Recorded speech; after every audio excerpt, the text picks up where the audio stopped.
Et oui, c'est la potion magique. Bonjour à tous, bienvenue dans cette nouvelle vidéo qui va être très intéressante, vous allez voir. Et oui, j'ai fait appel à vous sur le mur de la communauté pour me définir des ingrédients, des plantes, des maladies pour lesquelles vous souhaiteriez bien sûr connaître des remèdes antiques. On va sortir aussi, aller ramasser des plantes sauvages grâce à ce livre qui est incroyable, livre édité dans les années 50 que j'appelle mon livre de sorcière. Alors il faut le voir un peu comme une encyclopédie, ça répertorie tous les remèdes antiques avant la médecine moderne. Et il y a bien sûr des trucs à pas mettre entre toutes les mains, par exemple ça explique aussi comment faire des poisons. Le KGB nous écoute. Et ce livre a ceci d'impressionnant qu'à une époque, on utilisait tout, même les animaux. Je vais vous montrer un passage sur les chats après, vous allez voir, c'est assez horrible. Bon, vous savez qu'on faisait des cordes de guitare il y a longtemps, mais là, c'est fois pire. Puisque il y a des remèdes à base de sang de chat, mais si tu le prélèves dans l'oreille ou dans la queue du chat, c'est pas le même remède et le même effet. D'où vient ce livre? Déjà, ne le cherchez plus parce que on avait déjà fait une vidéo autour des 100 000 abonnés sur ce livre. Il en restait 10 dans une librairie de 10. Le mec, il a tout vendu en une semaine. Et si vous le trouvez, c'est à des prix exorbitants. Je suis en contact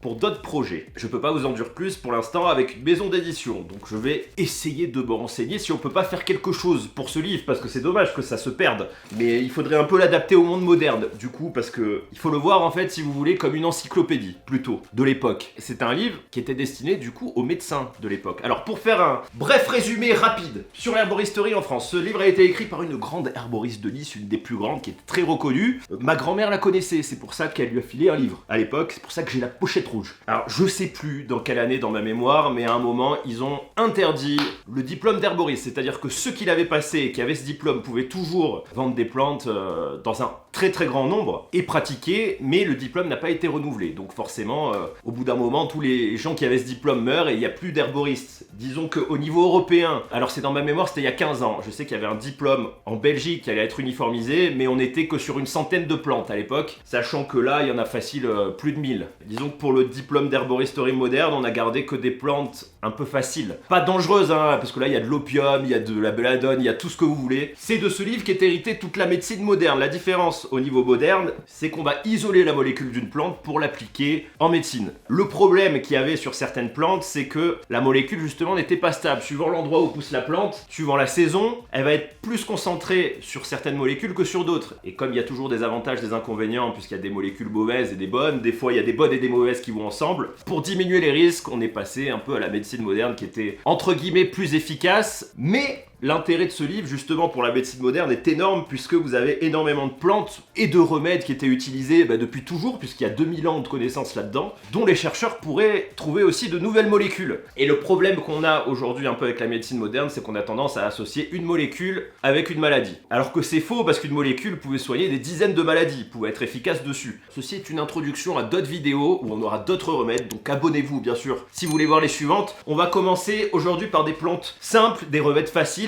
et des remèdes qu'on peut appliquer en situation de survie avec des plantes fraîches, parce que c'est vrai que j'y avais pas pensé, c'est pour ça que je vous dis qu'on fera d'autres vidéos, mais la pharmacologie de l'époque c'était énormément de plantes sèches, donc il faut les faire sécher, etc. Et beaucoup de plantes mélangées aussi, vous allez voir. Avant d'aller dehors, on va regarder ce que vous m'avez dit, et préparez-vous à vous évanouir. D'abord je vais vous montrer, je vous l'avais promis, le chat. Comment on soignait avec des chats. Cette vidéo est horrible, hein, mais il faut la remettre dans le contexte de l'époque, comme ça vous donnera une bonne idée de ce qui se trouve dans ce livre. Et pourquoi il faut pas le mettre entre toutes les mains. Le livre est réparti dans sa première partie sur les ingrédients, que ce soit des plantes, des animaux, des minéraux, et dans sa deuxième partie sur toutes les maladies. On va chercher le chat, puisque ça va choquer. Le chat. Alors, voici les maladies que soignait le chat, et on va lire un petit peu, vous allez voir. La graisse d'un chat châtré est chaude, émolliente, disclusive, salutaire aux douleurs de la goutte et de la colique. Celle du chat sauvage est la meilleure. Le sang d'un matou tiré d'une veine de dessous de la queue et bu la quantité de 3 gouttes chaudes dans de l'eau de tilleul guérit entièrement l'épilepsie. Le même sang tiré à l'oreille guérit l'herpès et l'érysipèle. La tête d'un chat noir réduite en cendres est un remède sans pareil contre les taches, tés, ongles et autres affections semblables des yeux. Attention, par contre, les chats ont un poison apparemment au niveau de leur cerveau. Voilà, ça vous met tout de suite dans l'ambiance du livre, hein. Si vous êtes choqué, c'est pas grave. Il faut le voir comme un livre historique. C'est pas un livre, même si j'aime bien le dire, de sorcière au sens strict. C'est un vrai livre d'herboristerie. Le seul truc qu'on trouve au niveau sortilège, je vous dirais limite, c'est qu'il y a des plantes qui étaient utilisées pour contrer des sortilèges, qui au final faisaient aussi partie à une certaine époque de la médecine. Voilà, ce sont peut-être des plantes qui ont un effet aussi sur le psychique, puisque juste le fait de donner une plante à un mec qui croit qu'il est pris dans un sortilège va un peu lui libérer l'esprit. Alors il y a des gens qui vont rire de tout ça, mais sachez qu'il y a des trucs qu'on n'arrive même pas à comprendre maintenant, mais il y a une certaine logique. Je vous montre par exemple un truc que j'aime bien, l'exemple sur les scorpions. Le scorpion remédie à sa propre morsure étant écrasé et appliqué dessus, ou l'huile d'amande amère dans laquelle on en fait infuser plusieurs jetés vivants dedans. Voilà, ce qui est assez sadique, mais juste puisque forcément le scorpion, pour sa survie personnelle, puisqu'il doit se battre avec des congénères, a forcément l'antivenin en lui. Donc ça partait d'une certaine logique. Vous savez qu'aujourd'hui on produit toujours de l'antivenin à partir des venins. On avait parlé des serpents, tout ça, c'est vrai qu'il y a des passages sur les serpents intéressants, par exemple que l'antivenin du serpent se trouve dans son cœur et dans son cerveau. Donc méthode ultime, si vous faites piquer par un mamba noir, c'est ce que je ferais, puisque de toute façon vous êtes mort sinon. Et vous êtes mort quand même. En plein milieu du désert, vous le tuez, vous bouffez son cœur vivant, vous broyez sa tête et vous l'avalez. Je sais pas si ça va marcher, mais vu qu'il n'y a aucun espoir, seul celui qui survivra pourra me le dire. J'ai donc fait appel à vous, je vous ai fait participer, on va regarder ça tout de suite, quelques trucs, et après on attaque le premier remède. XD Fantasy qui me demande un remède anti-Covid, j'ai mieux, puisque nous avons Farclam qui me demandait la recette du thériaque. Le thériaque, vous savez, c'était la fameuse recette issue de l'Antiquité, de mémoire. Andromède, Andromaque, Andromède est la constellation, et c'est pas le plus fort des chevaliers du zodiaque. Le thériaque est un peu la pierre philosophale anti-poison. Le but de ce mélange était de créer un antipoison universel, un antivenin, et ce mélange, après plusieurs milliers d'années de modifications, a été utilisé notamment lors des épidémies de peste noire par les médecins. Et chose incroyable, vous allez voir, j'ai la recette exacte. C'est très dur à trouver, et j'en ai même plusieurs. Peste, du coup, l'ancienne grande épidémie qu'on avait. Voici un masque de peste. Alors je l'ai parce que je vous préparais une vidéo là-dessus. Je voulais refaire la recette, mais vous allez voir que c'est totalement impossible à l'heure d'aujourd'hui. Si on avait dû la refaire pendant le Covid, c'était impossible. Donc le principe, c'était que ce mélange, on le mettait au bout, il y avait des trous dans le masque, et du coup, quand on respirait, ça purifiait l'air. Mais vous allez voir qu'on devait être plus défoncé qu'autre chose. Premier thériaque, le thériaque de Messu, dont il n'y a pas la recette exacte. Je vous mets un screen, je vous laisse faire pause si vous voulez voir. Nous, ce qui nous intéresse, c'est le thériaque polypharmaque. Est-ce qu'on aurait pu le refaire aujourd'hui? Vous regardez ce mélange de plantes, c'est un truc de dingue, mais vraiment un truc de dingue, et notamment, c'est impossible de le faire aujourd'hui parce que dedans, en bas à droite, regardez, 60 grammes de vipère sèche, c'est dur à avoir, en plus la vipère est protégée, et 120 grammes aussi d'opium de Smyrne. Donc le faire à la maison, c'est chaud. Et là, vous avez la recette exacte, et c'était même fondu dans du miel, et à la fin, comme vous pouvez voir, la thériaque de Venise était la plus estimée. On dit la thériaque, pas le thériaque, du coup je me plante. Mais j'ai exaucé ton souhait, tu as la recette. Il y avait Hot qui nous demandait ce qu'on pouvait faire avec des fleurs de lys, la fleur qui attire le mal. Alors je cherche, ah là je suis tombé sur un truc intéressant. Je vous mets un screen, faites pause. Voici tout ce qu'on peut faire avec les fientes, même de lézard. Alors du coup j'ai cherché, j'en ai trouvé qu'un, et c'est le lys blanc qui s'écrivait d'ailleurs L-I-S. Pour moi c'était Y, mais à L-Y il n'y a rien, il y a des arbres, tout ça, mais il n'y a pas de lys. Je vous mets une photo, donc on emploie ces bulbes en cataplasme maturatif pour aider la résolution des abcès. L'eau distillée de ces fleurs est antispasmodique. Alors les fleurs, l'odeur très forte de ces fleurs lorsqu'elles s'exhalent en des endroits restreints peut causer des accidents graves et parfois même des asphyxies complètes. Celle-ci n'éloigne pas trop le mal, elle te le donne. Il y a beaucoup de passages aussi où il n'y a pas de dosage, et je pense que c'est fait exprès. Sur les plantes un peu compliquées, il n'y a pas le dosage, par précaution à mon avis. Voilà, je vous laisse faire pause si vous voulez tout lire. On passe à la suite. Alors, on avait Cobb qui nous demandait du coup des infos sur la mandragore, forcément. Donc mandragore, hein, la plante un peu des sorcières, qui était une plante très toxique, mais qui était très utilisée aussi, enfin surtout pour son poison. Alors, mandragore est une plante bactifère sans tige dont il y a deux espèces, l'une est appelée mandragore mâle et l'autre mandragore femelle. Plante connue, vous le savez, qui a eu d'énormes racines, j'en ai jamais trouvé, j'ai toujours voulu en trouver. Elle pousse au pays chaud, au lieu montagneux, on se sert en médecine de l'écorce de la racine de mandragore qu'on apporte d'Italie. Propriété, c'est un poison violent qui ne se donne pas par la bouche. Employé en extérieur dans les tumeurs dures et scrofuleuses. Si tu fais un mélange, ça ramollit puissamment les duretés de la rate. Nous avions Irène qui voulait un passage sur le saule qui était utilisé, apparemment de ce qu'elle nous dit, comme de l'aspirine. Et le café gaulois, je regarderai, merci. Donc le saule, il y a énormément de choses dessus. Je vous montre la page entière, il y a 2 pages, donc faites pause si vous voulez tout lire. On va prendre quelques extraits. Leur décoction est bonne pour le crachement de sang et pour arrêter les ardeurs de Vénus. Alors, est-ce qu'on trouve un truc sur l'aspirine? Le saule mâle ne porte que des chatons et le saule femelle ne porte que la graine. Ces chatons ou fleurs appliquées arrêtent toutes les hémorragies. Donc avec les chatons de saule mâle, on peut arrêter les hémorragies. Ça, c'est bien pour la survie. Alors, il y a beaucoup de trucs pour le crachat de sang. De l'écorce de saule, on extrait la salicine, d'où dérive un extrait antiseptique, l'acide salicylique, employé pour le traitement du rhumatisme. Voilà, il y a toutes les applications, elles sont énormes. Comme vous voyez, on l'utilisait depuis longtemps. On avait ensuite Divé qui me demande comment soigner avec de la datura. Alors... La datura, c'est une plante qu'on trouve en France qui est extrêmement dangereuse, elle est à connaître absolument. Voici une photo de à quoi elle ressemble. Ce que je sais, c'est que c'est une plante très dangereuse et alors on parle de l'effet hallucinogène, mais c'est surtout que c'est un effet qui est cauchemardesque, c'est-à-dire que les gens restent bloqués dedans. Si vous vous trompez, vous prenez cette plante, vous allez être dans un cauchemar hallucinatoire et c'est difficile de revenir après. C'est très très dangereux comme plante. Et ben j'ai cherché tous les noms il n'y a absolument rien. Ce qui m'étonne pas parce qu'elle ne devait pas être trop utilisée sur le plan médicinal vu la toxicité. J'ai cherché la datura, herbe des fous, chastaupe, trompette des anges, il y a plein de noms pour la datura, mais je ne trouve pas. Nous avons Juliette qui nous demande comment on soignait l'anxiété à l'Antiquité. Alors, est-ce que ça s'appelait déjà l'anxiété? L'asthme, le bégaiement, les blessures, les bosses, les boutons, brûlure du vagin, calmant génital. Ça s'enchaîne, hein, je suis désolé, c'est à la suite. Alors j'ai rien sur l'anxiété, c'est bizarre, ça devait pas s'appeler comme ça. Je cherche. Et j'ai trouvé un truc. Alors pas au mot anxiété, je pense qu'il existait peut-être pas. Au mot à un synonyme, angoisse. Je te montre ce qu'il faut faire, donc boire de la mélisse, plus calamant, plus sauge verveine, plus millefeuille. Ça devrait être trouvable. Compresse aux fleurs des prés, bain de pied de paille d'avoine et pain, le vin beauté Vénus. Alors c'est une recette spéciale. Chantez joyeusement en pensant que quand la bohémienne est fatiguée de marcher, elle se met à courir. C'est con. Voilà, je t'invite à essayer du coup, c'est très con, mais s'il faut ça marche. J'ai trouvé la recette du vin beauté Vénus, je te le mets, c'est très compliqué. Il faut aller voir un herboriste moderne. Donc fais pause, c'est juste là. Et la suite est juste ici. Allez, pour cette première introduction, je vous ai pris 3 plantes de base qu'on peut repérer facilement dans la nature. On va commencer par une plante très connue, du coup le trèfle, très facile à reconnaître, voir ce qu'on peut faire avec en frais. Je vais vous montrer une photo. Alors des trèfles, il y en a plein, je savais même pas qu'il y en avait autant. Il y a le triolet, le rouge des prés. On va s'intéresser au trèfle rouge des prés, du coup celui qui est le plus commun. D'ailleurs, le trèfle rouge où il mélange le blanc. Alors je sais que le blanc peut être toxique à très haute dose, hein, mais vraiment il est comestible sinon, mais à très haute dose. Donc le sucre de trèfle des prés est un fort bon remède contre les maux d'yeux, les blessures et les cicatrices. La décoction de toute plante étendue arrête les mois, la graine et la fleur, cuite dans l'eau, abolissent les abcès, furoncles, il est vulnéraire, astringent. Le sucre de trèfle étant comestible, on prend pas trop de risques à l'utiliser. Voilà, c'est très compliqué hein, parce qu'on connaît pas les effets non plus, et vu que c'est un livre en plus qui est destiné aux herboristes, il n'y a pas trop de dosage comme vous voyez. Allez go! Et on est quand même mieux dehors, alors on va trouver du trèfle, ça va pas être évident parce que j'avais pas pensé, on est fin septembre, du coup il y en a moins, mais il y en a.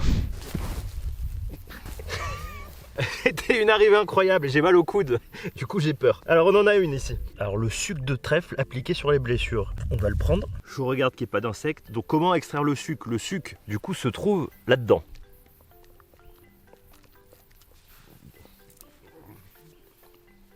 Donc faire une pâte et l'appliquer à la limite, je sais pas, je vois pas trop comment. Je sais.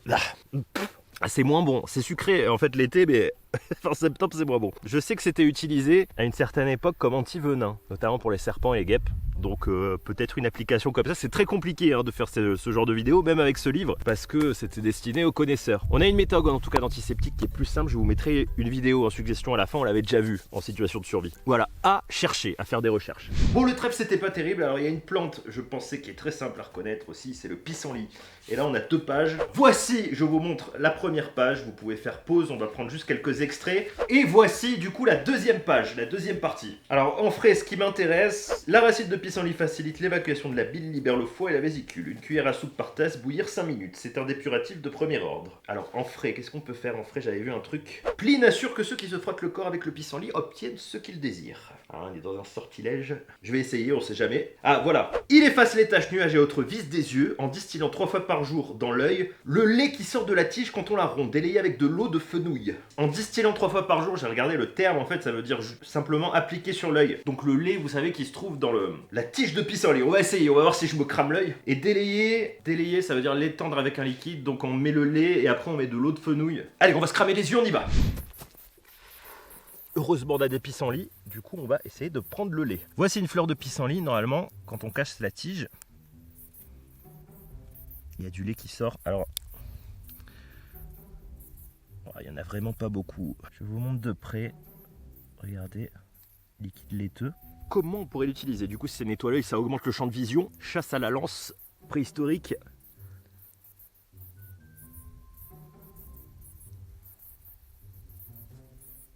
Attendez, je regarde. J'ai l'impression d'avoir l'œil plus vif. Vous savez, qui circule mieux de droite à gauche. Petite application.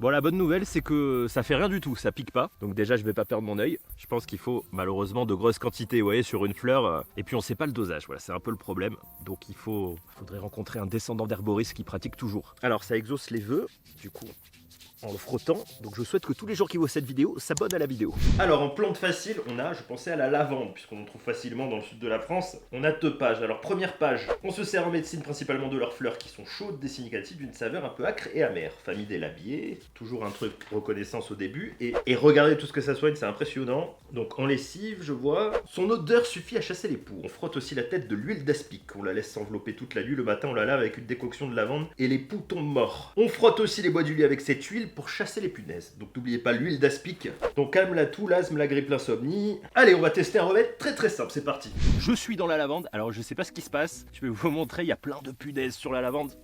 Voilà, regardez, il y a des gendarmes partout. Allez, on en récolte. J'espère qu'il n'y aura pas trop de punaises. Hop, c'est parti. Voilà, alors, remède facile, rapide, qu'on peut faire dans la nature. Remède anti-poux. Du coup, ça doit aussi marcher sur les morpions. Donc on se sert des fleurs, notamment pour les rhumatismes, donc en friction, etc. C'est très compliqué, parce que j'ai pas le dosage, comme je vous disais. Mais il y aura bien sûr une suite, où on fera des trucs un peu plus compliqués. Là, je voulais faire un truc très simple, parce que les plantes, ça peut être dangereux aussi. On va passer aux demandes des abonnés. Vous allez voir, il y a des trucs très drôles. Nous avons Chris qui nous dit « Ma femme est russe et tout se guérit à la vodka. » Malheureusement, je n'ai pas de vodka dans le livre. Par contre, j'ai beaucoup mieux. J'ai plusieurs pages sur le vin, je vous les mets. Du coup, essayez de faire pause. Comme vous voyez, il y a du vin contre à peu près tout. Là, vous avez de quoi faire de la vinasse toute votre vie, avec toutes les plantes que vous trouvez. Voilà, vous le savez, en Europe, on faisait beaucoup aussi de vin médicinal. On rajoutait des herbes, tout ça. C'était très pratique. Nous avons ensuite Amandine. Donc Amandine, à qui on fait un gros coucou, qui a des gros problèmes d'haleine, apparemment. Aurait-elle survécu à l'Antiquité? J'ai encore mieux, j'ai haleine fétide. L'absinthe est souveraine dans la mauvaise haleine. C'est violent l'absinthe quand même. Alors, tenir dans la bouche un clou de girofle ou un morceau de racine d'iris de Florence. Le soir, en se couchant, mettre dans la bouche un morceau de myrrhe gros comme une noisette que vous laissez fondre dans la bouche. Et tu peux manger des graines de fenouil. Et il y a aussi le vin beauté Vénus qu'on avait vu. Nous avons ensuite une question très intéressante d'Enzo qui nous demande des infos sur le béozard. Vous savez, cette sorte de pierre que l'on trouve dans l'estomac des chèvres et qui était utilisée du coup en médecine. Alors malheureusement, je suis désolé, j'ai pas grand chose. Béozard est une pierre qu'on extrait du ventre de certains animaux de l'Inde. Les différentes variétés de béozard sont sudorifiques, résistent à la malignité des humeurs, la peste et maladies contagieuses. C'est un contrepoison. Question de Jules maintenant qui voulait des infos du coup sur le charbon d'os. Ce charbon animal médicinal qu'on avait d'ailleurs vu en vidéo aussi, on en avait parlé. Malheureusement, j'ai absolument rien sur le charbon. Je ne trouve pas. Ça doit être dans une autre appellation. Vraiment, je ne trouve pas. Du coup, je vais te mettre un truc dégueulasse. Et c'est bon, j'en ai un. Je pense qu'on le mettra dans le top des pires remèdes.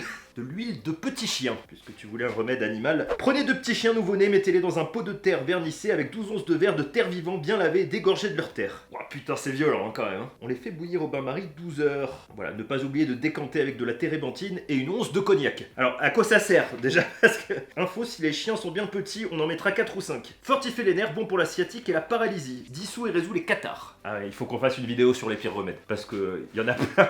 Je vais le noter. On avait le dude qui nous demandait du coup de l'huile de foie de morue, ce qui est délicieux. J'adore le foie de morue et je mange l'huile dans la conserve. Malheureusement, j'ai rien trouvé. Alors peut-être parce que je sais qu'il y avait plusieurs noms, j'en ai cherché d'autres. Bon, de toute façon, c'est connu. Qu'est-ce que je pourrais te suggérer à la place? C'est plus facile à faire chez toi, c'est de l'huile de ver de terre. C'est horrible. Prenez 1,5 kg de ver de terre, des plus gros, lavez-les dans de l'eau et mettez infusé dans 1,5 kg d'huile, 750 g de vin blanc pendant 24 heures. Ensuite, faites bouillir l'infusion à petit feu, jusqu'à consomption du vin, donc pour enlever l'alcool. Filtrez le tout et gardez la collature. Bonne pour ramollir et fortifier les nerfs, pour les douleurs des jointures, pour résoudre les tumeurs, pour les dislocations, pour les foulures, plaies, ulcères. On en frotte les parties malades et on applique une compresse trempée dans cette huile. Donc on fait une friction avec l'huile de ver de terre. Ensuite, nous avons Guillaume qui nous demandait quelle utilisation peut-on faire au niveau médicinal de l'opium. Très très bonne question, même si c'est interdit aujourd'hui, mais pas dans la médecine il me semble. Et on a toute une page dessus du coup. Alors attention, déjà je vois que partout ça dit que c'est très dangereux. Donc déjà à l'époque on savait que c'était très dangereux. Opium le véritable est une larve gommeuse qui sort des pavots d'Égypte et de la Grèce. Les Turcs le gardent pour eux. Ils nous envoient à sa place le méconium qui est un sucre tiré par expression des têtes et des feuilles du même pavot. Donc les Turcs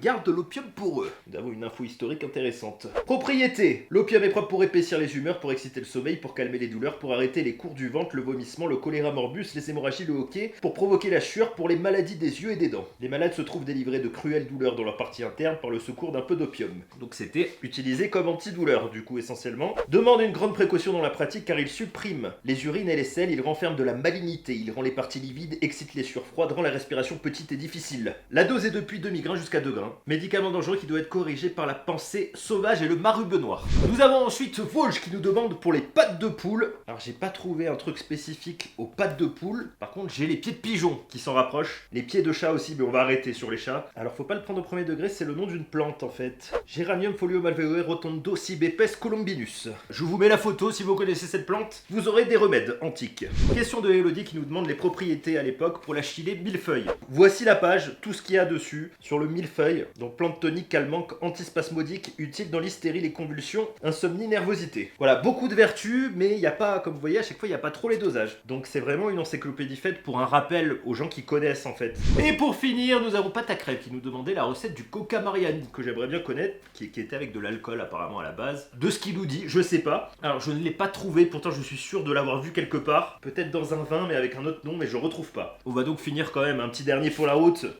Qu'est-ce que j'ai là? Ah, cervelle de lièvre. Si vous avez des enfants qui veulent pas se laver les dents, vous leur expliquez du coup que la cervelle de lièvre est bonne pour faire sortir les dents des enfants quand on en frotte les gencives. Une personne peureuse doit en manger souvent, elle sera délivrée de ces terreurs paniques imaginaires. Vous imaginez prendre la cervelle de lièvre, la frotter sur les gencives des gosses, vous êtes sûr qu'après ils se laveront les dents tous les jours. J'espère que ça vous a plu, je compte sur vous pour faire péter un max de pouces bleus pour ce magnifique livre. Abonnez-vous pour voir la suite, on fera des trucs un peu plus complexes. Il faudra que je combine ça à d'autres livres, à des recherches internet pour vous faire des vrais remèdes qu'on utilise toujours aujourd'hui sans danger. Et puis on vous refera participer si vous souhaitez des remèdes précis. Ne prenez pas ça au premier degré, voyez-le comme un livre historique. Il y a toujours une part de vérité dans certaines choses, mais là il faudra faire des recherches au niveau molécules. Et ne tuez pas des chats. Voilà, je sais pas pourquoi je dis ça, c'est logique, mais il y a eu tellement de trucs dans le livre. Et je vous suggère cette vidéo qui est complémentaire du coup, pour se soigner en situation de survie dans la nature, rapidement. Allez, en attendant l'apocalypse, mangez gras, lisez des livres et cultivez-vous, survivez, et à bientôt, ciao!